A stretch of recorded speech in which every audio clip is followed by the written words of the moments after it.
Tira-tira ko mga ulam, kanin, mga buto-buto.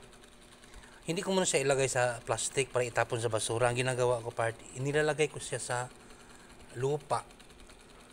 Lalo na pag walang pag wag lang yung masabaw. Lalo na pag tawag nitong walang aso, walang pusa. Itong ginagawa ko part. Ilagay ko siya sa gilid. Tapos pinapakain ko yung langgam. Mamaya pag off duty ko, wawalisin ko na siya, ilagay ko na siya sa basura.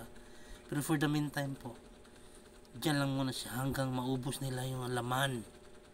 Kinakain po nila yung mga laman po. Oo. So, maya maya, pag malapit ako mag off duty, saka ko na siya wawalisin.